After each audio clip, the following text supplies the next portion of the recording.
Patience is a quality that I see as something that is very, very important. The email says they really want to talk.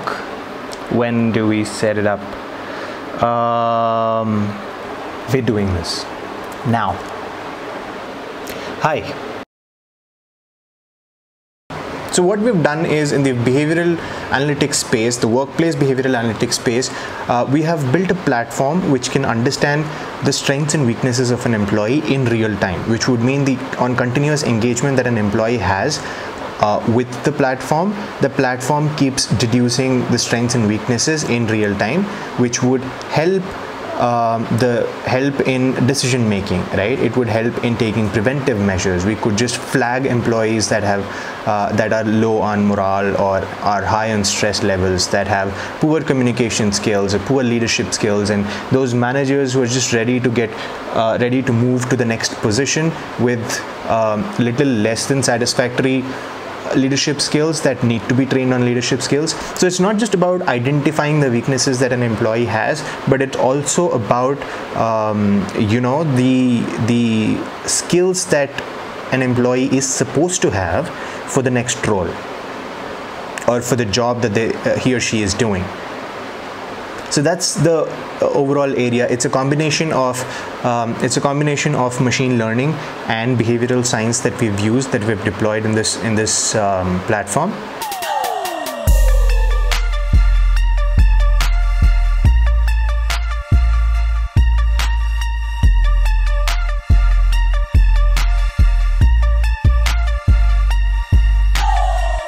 Great. So let me shoot you an email and a calendar invite, and maybe we can go ahead from there. Yeah, perfect. It was nice talking to you. Great. Have a good evening. So we're going to Chennai after all, are we? Being an entrepreneur is a journey with its own set of ups and downs, and this is my journey.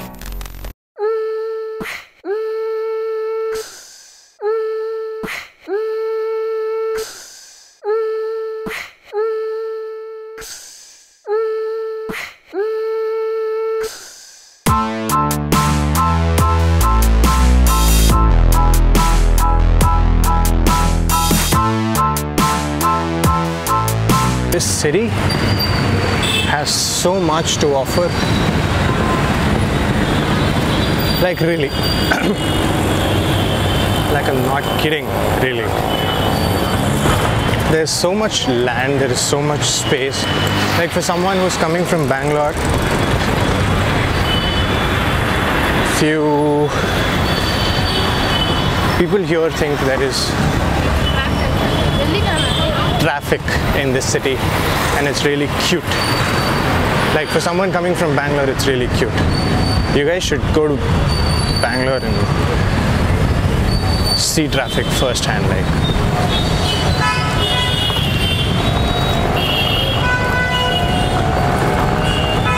are you seeing this? Monday morning. That's it. Like, it begins here, it ends there. Are you seeing this? Vehicles are moving.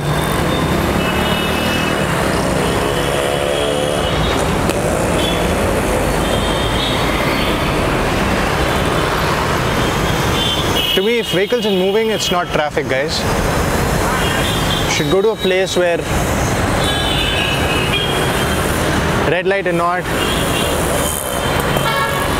vehicles don't move.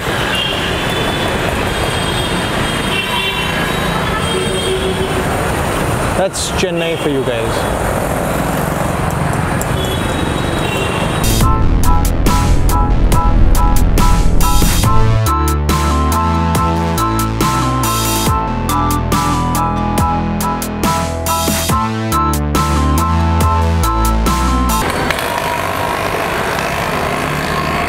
My boy is completing a trip nearby.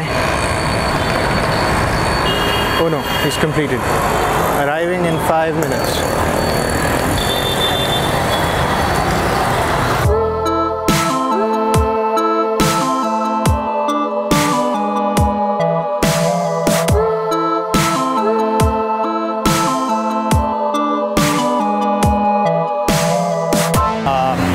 we just finished with our client meeting here in Chennai.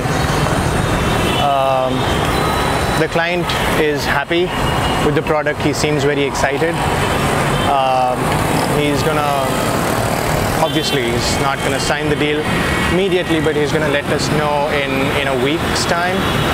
But it's a good thing. It seems like a positive response, and let's just wait and see what he has to get back. But I won't be really excited. I wouldn't call it a closed deal unless you get the contract, or in fact not even the contract, unless you get the money in your account, because a lot of people, a lot of clients actually close the deal, like they sign the contract, but then payment is always an issue. So let's just hope things work out, and I'm gonna head back to Bangalore from here, and let's see where Bangalore takes us, or what we have in store in Bangalore. Looking forward, guys. So my team is structured in a way that it's all remote. So most of the people that I work with are working remotely from their homes. They may very much be here in Bangalore or in Karnataka or in India, but they are just spread out in their home. I think remote working has its own set of advantages. The primary advantage is that you're more productive, also because you are not really restricted to, you know, go to office and show up to a workplace and then show up on time.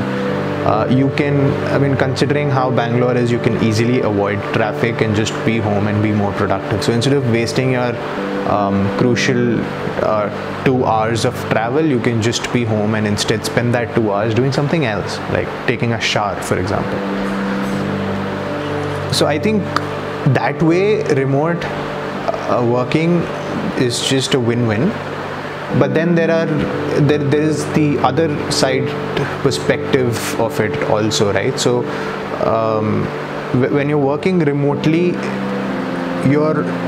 for the most part you're on calls or you know, screen sharing or Skype and things of that nature. But the main disadvantage with using all of that and not a face-to-face connect is the understanding of what needs to be done. That understanding takes time to build, right? So when you're in a face-to-face conversation, you can easily explain to somebody that this is what I need, or they can in return tell you that, hey, this is what I have done and this is the reason why I have done, and you sort of implicitly start understanding, build that connection with the person, that this is why they did what they did, or this is what he or she is expecting. You sort of start implicitly building that understanding.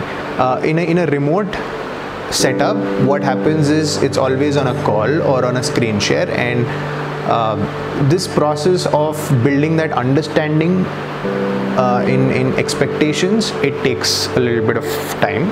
I'm not saying it's not possible, it just takes a little bit of time and patience, but then there are advantages and disadvantages. So the way I look at it is, if you are someone who wants to come to office and you are someone who wants to be here physically and in person, and if you're comfortable traveling and coming to office and do it like a 9 to 5, I am more than happy to have you and work with you that way.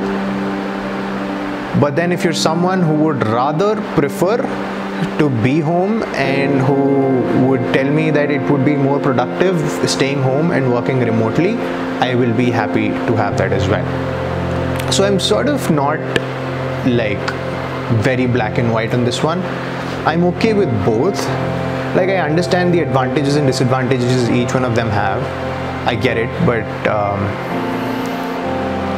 what's important is you get the work done, right? At the end of the day, every week, let's say we have a target, right? So as long as the target gets completed, and I don't want traffic to be a reason why target could not be completed. I don't want anyone to come and tell me that, hey, I spent 2 hours coming to office, 2 hours going back, so 4 hours there, and if I could have spent those 4 hours more at work, I would have achieved more. So that I don't want something like that to be the reason. And it's also tiring, to be fair and honest. Like, any client meetings that I go to, if I ever have to travel, even if it means it's within the city limits, I still have to spend a lot of time traveling, and I get exhausted by the time I reach there. So it's not just the travel part of it, it's also the heat and the whole fatigue that comes along with traveling. This just doesn't make sense. So remote, I see a lot of companies adapting to this methodology of hiring people. I see a lot of companies hiring remote talent. I clearly see a shift in how companies are creating a new method of workplace, where not all of their core team members are at the same location. A lot of their, including their core team members, are spread across the globe, and that I think is fantastic. It's a new approach, something that's picking up, especially in 2019. I would like to see more of it. I'm part of the wave. I would want to explore how this goes. I mean, of course, there are places and there are positions that I would really want somebody to fill, and I would want them to be here with me in person. Let's say things that require a lot of understanding between two people, right? Let's say any creative role, or let's say something that has to do with writing or making creatives, right? It requires certain amount of brainstorming that has to happen, and I personally believe that kind of brainstorming can only happen when you are meeting somebody and you're with them and you're sitting with them in person and then doing the brainstorming. I think brainstorming is effective that way as compared to doing it over a call or over a screen share. So that's my thought. But then otherwise, something that's like a repetitive job, like on a daily basis, you have to get this done, get this content out, all of that can just be, easily taken up remote. A lot of management can be done remotely. I think remote working is great, but I wouldn't say only remote work. You know what I mean, right? I'm not 100% into it, but then more like, you can say 60-40. It's a balance, still a little skewed towards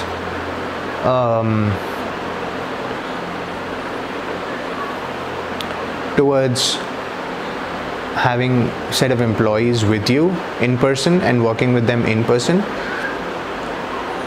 But yeah, I think 40% for remote, 60% for in the office kind of workplace. While we're talking about having remote employees and creating a remote workplace where people can work remotely, there is a major disadvantage to this model, and that is, especially if you're a small team and you are a 4-5 member team where the 100% of the work is just split between 5 members. So that's 20% of the entire company is lying on somebody's hands, the work, like just the work wise, and the person is not feeling well or just falls sick. Just got an email from somebody who's handling something very critical in the company and they've fallen sick,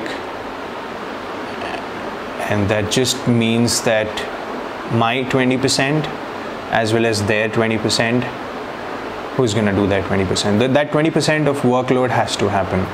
Like, it's not something that you can just keep it aside for a while. That's how typically startups are, and that's how small teams function. Everybody has to be productive, but the moment somebody, what am I gonna do, man? Just twice the work. This is just gonna be twice the work. I have no idea how I can do this. What am I gonna do? Oh boy.